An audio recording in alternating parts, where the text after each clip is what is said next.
All right. So what we were doing so far, we were trying to find the solution for a linear system, any linear system. And we recognize the complexity of dealing with the system in its original model, because the original model, you will have multiple state variables, and the derivative of these state variables will be dependent on multiple state variables, and that is hard to solve.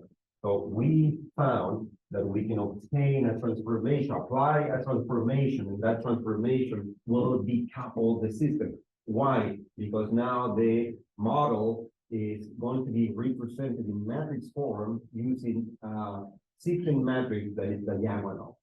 With that, each equation's new state variable y are going to be linearly decoupled. The derivative will depend on the variable itself.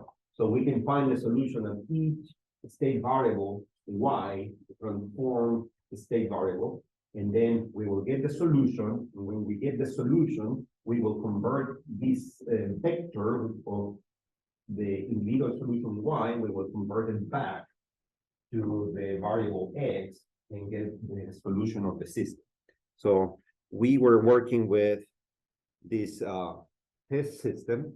We have two components that can store energy, the inductor and the capacitor, and that's the data, and we're interested in the zero input response. So this source, voltage source, is going to be in short circuit, and we will see how the variables evolve from the initial condition to the equilibrium point, that in this case is going to be 0, 0, 0 voltage in the capacitor and 0 current in the inductor.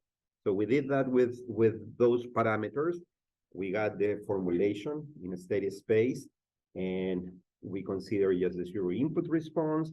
And to get the solution, we need to calculate eigenvalues and eigenvectors. We get the matrix Q to transform the system, and we get the new variables y. We get the solution for the variables y, and then we convert it back to the original state variable, x1 and x2. x1 is the voltage at the capacitor, x2 is the current in the inductor. So we discussed that case and we plot the solution. Also, we said, what about if we start from a different initial condition? And we try that. And in this case, by starting on this initial condition, the system just have one mode in the solution. So we only, in this case, excite the second mode. So the trajectory in the phase plane, when we have just the state variable plotted here in the plane, move in a straight line. Basically, this is going to be the eigenvector associated to this eigenvalue -6. And we move through the eigenvector to the solution. We have only excited the second mode. We can do the same thing if we change this now, but the initial condition laid in the direction of the right eigenvector of the first mode. So in that case, we only excite the first mode. The solution in the phase plane is a straight line. We move through the eigenvector. So in this case, if we try different initial condition, we get this description. So whenever you see a description like this, you need to recognize that this corresponds to an equilibrium point that is a stable node. Why is it stable? Because no matter which point we start the system, this will always converge to the equilibrium point. And why this is a node? Because we don't observe any oscillation whatsoever. And there are 4 distinct areas here that are described between these two eigenvectors, or between Q2 and Q1 on this part, here another, and here another. So if you start in those areas, the trajectory in the system will never leave that area. So the trajectory are going to be confined in those 4 specific areas. That's a stable node. Can this be unstable node? Yes, we need to deal with a different system. But in the unstable case, you will have a similar behavior, 4 different areas described by 2 eigenvectors.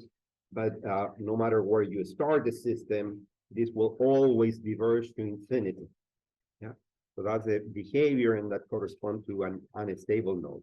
And then we discuss the subtle node. You might have systems in which one eigenvalue is real positive and the other is real negative. Then you will have along the direction of the stable mode trajectories that push you closer to the equilibrium point, but then you have the forces of the other mode, and then the trajectory will be pushed to infinity.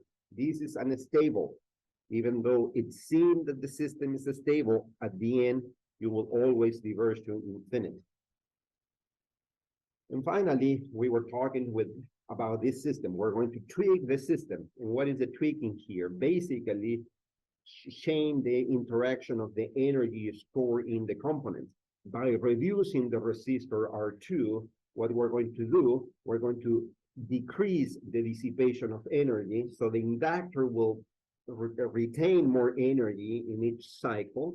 And if that is the case, that energy, when the inductor is releasing that energy will go back to the capacitor and resistor R1. So by reducing this resistor, what we're going to do is to increase the exchange of energy between these two components, and we will observe some oscillation. Yes. Yes, let me pause this recording. I'll be back in a few minutes. So,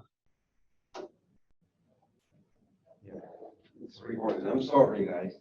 So we tweaked the system, and in this case, by reducing the resistor, then we figured out that now the eigenvalues are complex. The real part is negative, but you have an imaginary component here.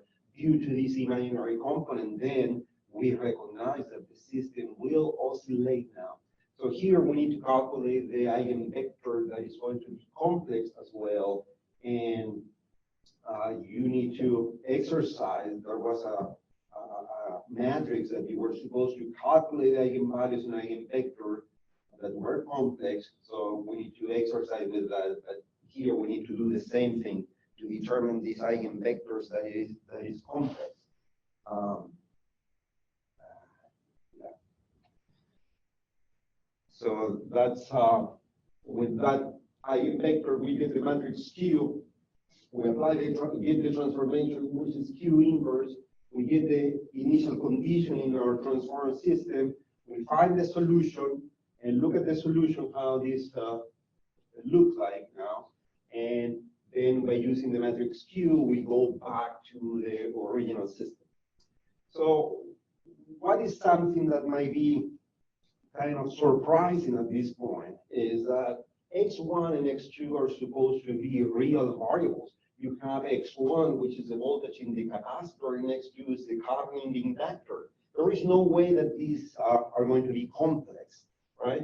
What is the meaning in a real system to have J? That's something wrong. So what we need to make sure and verify that all these imaginary terms here get canceled. They need to get canceled. If some of them are not canceled, then there is a mathematical error we had somewhere, because this is a real system. So by using X2 as an exercise, please check X1 that all the imaginary terms get canceled. But because X2 is so easy, we have it here and we can verify that. But what we can do here, we can factorize by 1/2 of this exponential decay, and then you have factor of exponential of J3t plus exponential of negative J3t. So we do that, and you see that the imaginary term gets canceled.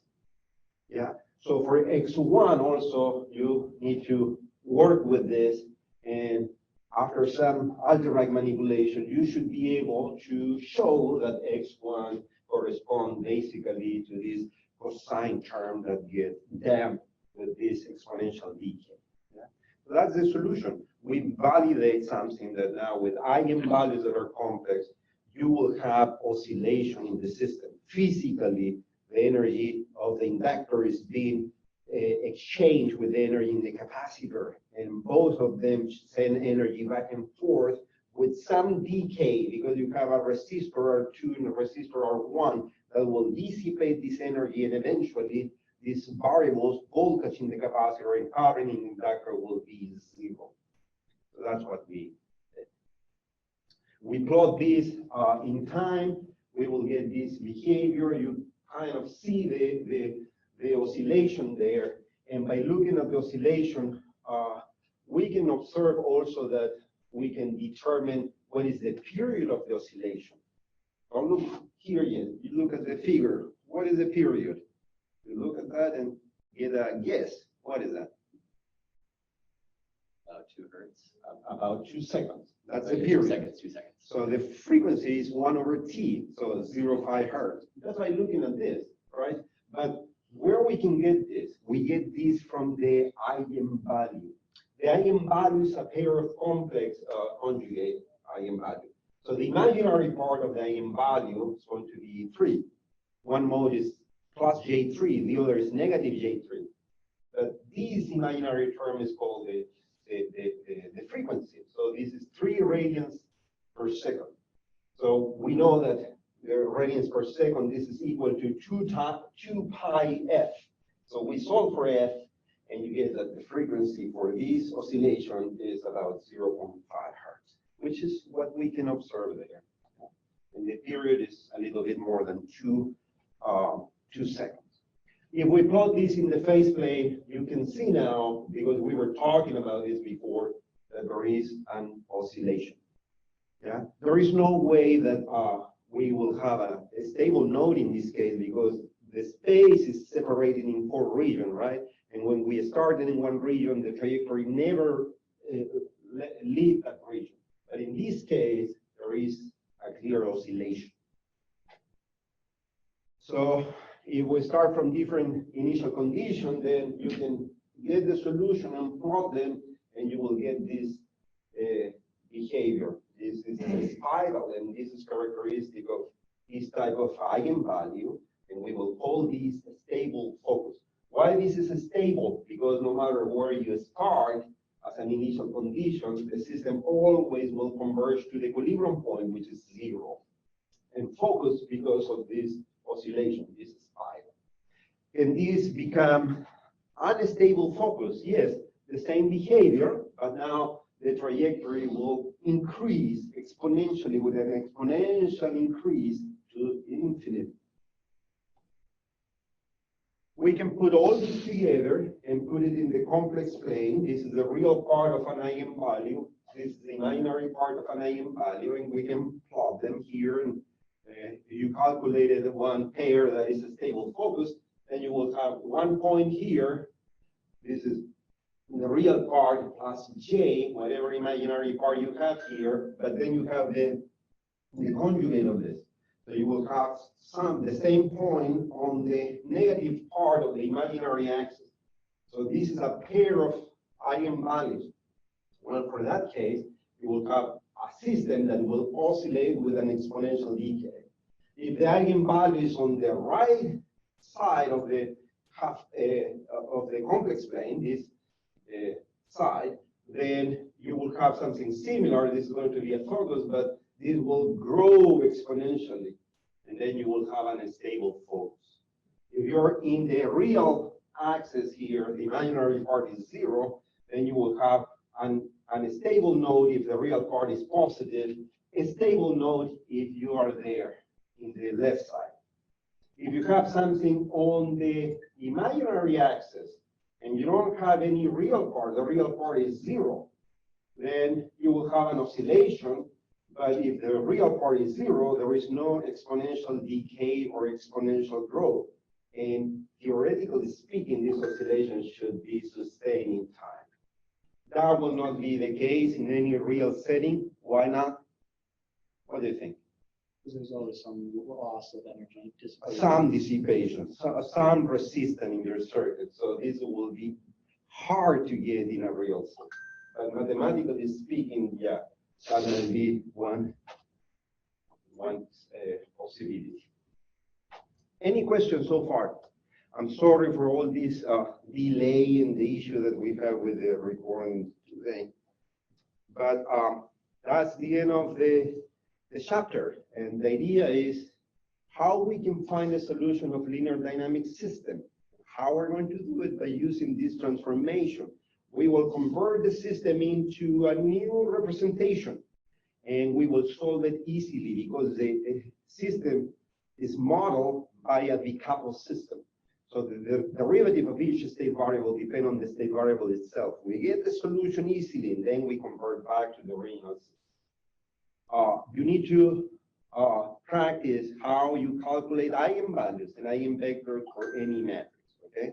You need to make sure that you are able to determine that. At the end of the chapter, then, we have 4 problems, and here I put a 5th problem that we're going to work here. Remember, we have a quiz today, but also I put a homework. The homework is the problem 2.2 and 2.4 at the end of that chapter. So work on that. The due date is next Monday. You have a week to do that. Yeah. And now we're going to work on this problem. So what is this problem again? It's a system. You have 2 components that store energy, and therefore you will have a system representation of 2 state variables. So the idea here is that we have the inductance, the capacitance of these 2 components, and we need to find the resistance of this resistor that would lead to oscillation. So what do you think, just by looking at this, what do you think should be a good number for having oscillation? You want to dissipate a little bit of energy, right? So this is in parallel. What will lead to that behavior? A very large or very small resistor? More large, that way the energy Large. transfers to the other side. Because the dissipation will depend on the voltage here. Yeah. So the energy, the power will be voltage squared over the resistance. So if the resistance is large, the power will be very small, right? So these can go to all the way to infinite, but then there must be a minimum number that will critically lead to oscillation. If you reduce the resistance from that value, then you will have a damping behavior. So this first part is, well, let's find that range. What should be the value of the resistance? So,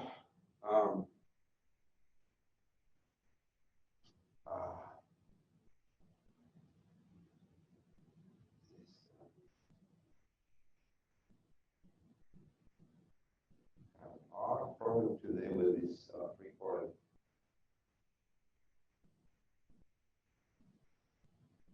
There.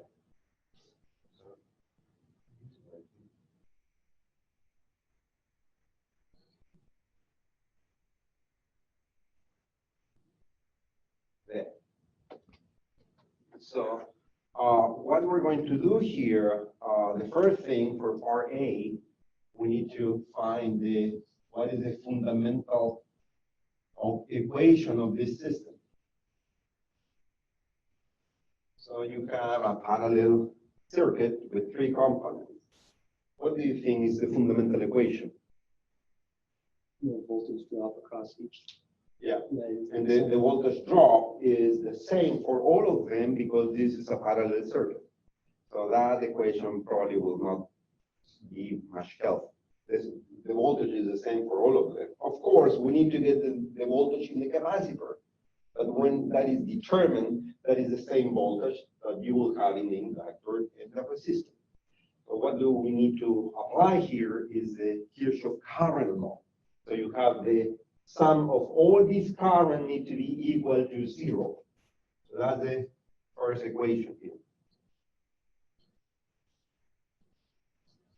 What else do we need? Well, we need the law for each of the components. So for the resistor, then what do we have? Ohm law. So what is the current in the resistor? Will be the voltage in the resistor divided by the resistance. Then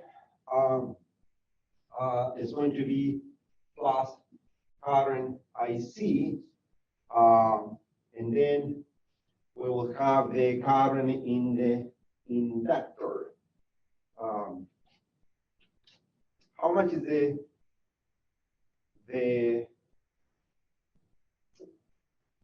because these are all in parallel, we have the voltage in the resistor equal to the voltage at the inductor and equal to the voltage at the capacitor. And the voltage at the capacitor is going to be what? Or the voltage on the inductor, maybe the voltage on the inductor will be what? L d I L dt. So you have that equation. And we can get an equation for the current then. What is the equation for the current in the capacitor? C dVc dt. So we can express this here. VR is nothing else than VC.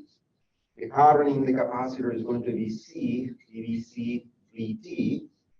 And you have a current there. We don't want to put the integral of this, so we will leave the current in the inductor there. So we have one equation here. What else do we need to solve this? The other equation that we will need here, it will be the equation of the inductor, because this voltage VL is equal to the voltage at the capacitor VC. So basically here, we have obtained two sets of equations. You have to isolate here for the derivative of the voltage in the capacitor. So we will have this. I will send these two terms to the other side and divide by C.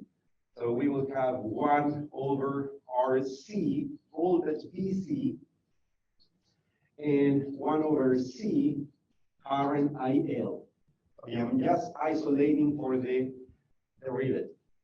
And then from here, I can do the same, and we will have the derivative of the current in the inductor will be 1 over L BC.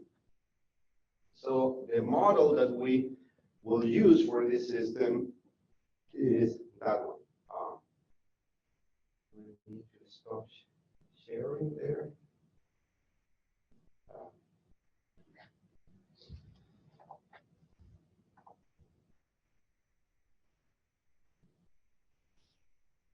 Any question?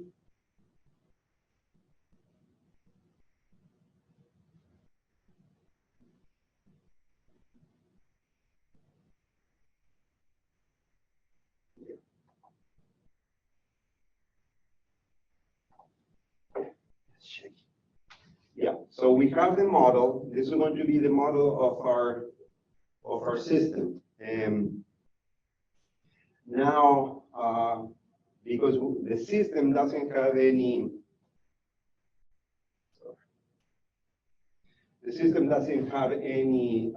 source, so this is going to be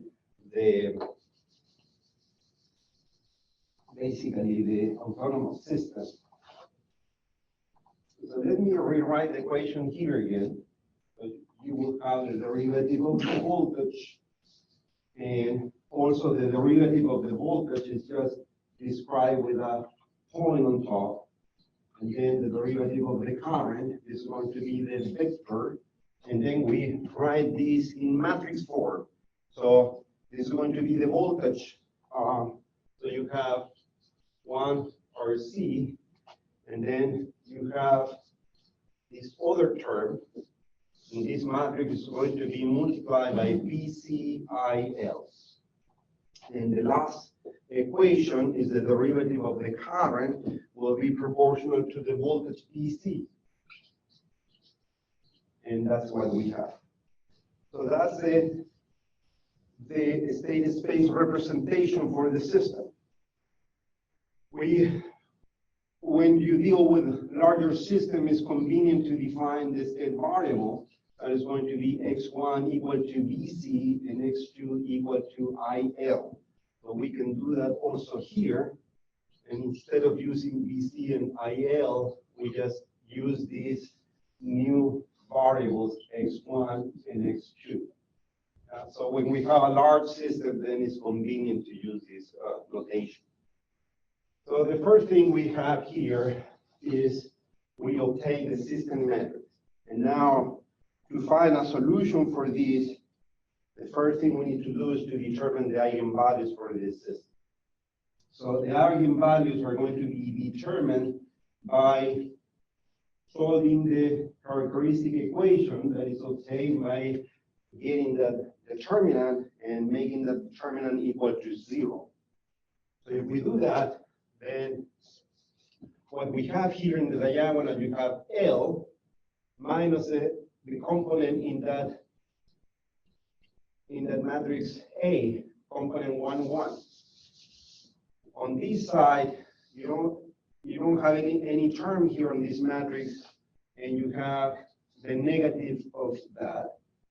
This when you have the negative here, and then you have in the diagonal, you have lambda, but this is 0. So if you get the determinant of this, you get lambda plus 1 over RC, and minus the product of these two terms. So the negative sign gets canceled here, and you get LC equal to 0. So we can get the coefficient of this. You have L squared plus 1 over RC L and plus 1 over LC, all equal to 0. So we get the solution. We get the solution here, and it's going to be, we can replace the numbers too, the data that we have. So the capacitor is 0.25 farads. So that's going to be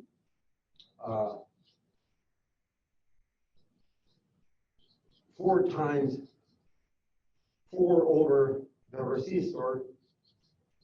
And this is 1/4, C is 1/4, and the inductor is 1 Henry. So that's going to be 4. So we replace the data we had, and those are the coefficients, and we can solve now. So we have negative 4 over R plus minus this term square. You have 16 over R squared minus 4 times 1 times 4, so 16. And all of this is going to be divided by 2. So what we get here is 2R plus minus. We can get here, we can factorize here by 16 and get the square root of 16. That is going to be 4 times the square root of whatever we have after the factorization. So we factorize by 16 is going to be 1 over R squared minus 1. And then, and this is going to be divided by 2, so that 4 is compared to 2. So that's the solution. So the question is, what would be the range of R that would lead to oscillation? So what do we need to do in this case? We want the eigenvalues to be complex quantity. So how much should be R? We need to force that this term is negative, right? So if we do that, if 1 over R squared minus 1 is negative, then system will oscillate. So the critical value for here is when R is how much? What is the critical value? 1. So it will be from 1 all the way to infinite. So if R is in that range, then the system will oscillate. So we have 7 more minutes. The second part of the problem is, well, find the solution now if the resistor is 2 times the minimum value. So the resistor now is 2 ohms, and we need to find the solution. So if the system, I can erase this here. Oh, what I can do something better.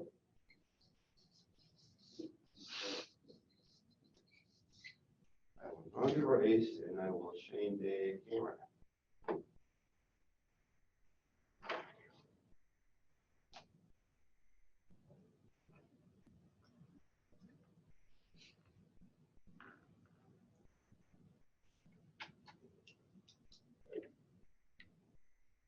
Yeah, there it is. So what we need to do now is to assume that the resistor is 2 ohm.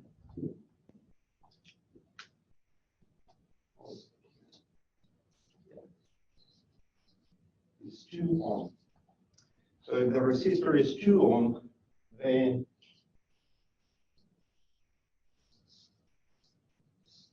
the steady space representation, we use the same matrix that we got before. It's going to be negative 2, 4, 1, and 0.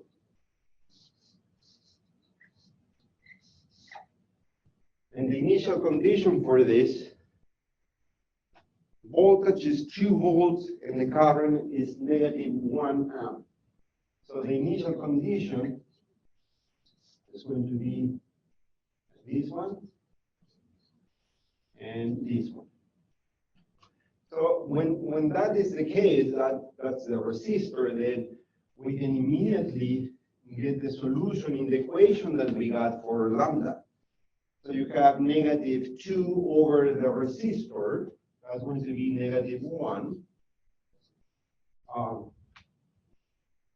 And then we will have here 1 over r squared.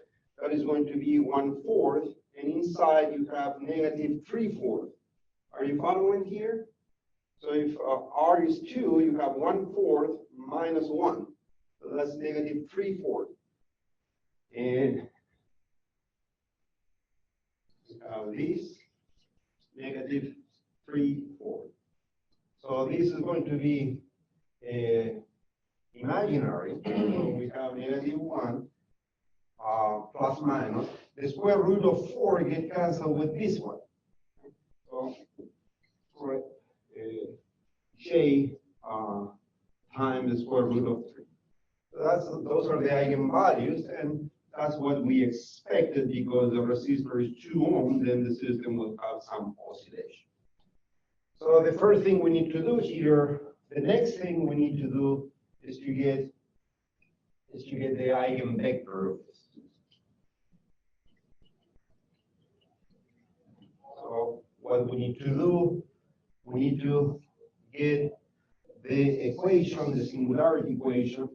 We have lambda I minus A multiplied, and this is 1 of the lambda, and then we get what is going to be the eigenvector associated to that lambda. So lambda 1 in this case, we need to pick one sign here. Let's pick the positive sign. That's lambda 1, and we need to determine Q1. And these need to be equal to 0. Yeah. So we replace this matrix here, and we see how much we get. So lambda 1 minus A, that's going to be 1 plus j square root of 3. That's the first term. So you have lambda 1 plus 2. That will be that term. Then you have negative 4 here. You have negative 1 here. And then you have lambda 1. And this is going to be multiplied by this coefficient. And this needs to be equal to 0. So we get the equation. So the first equation is going to be 1 plus j square root of 3 multiplied by A plus JB, negative 4C and negative J for V equal to 0. First equation.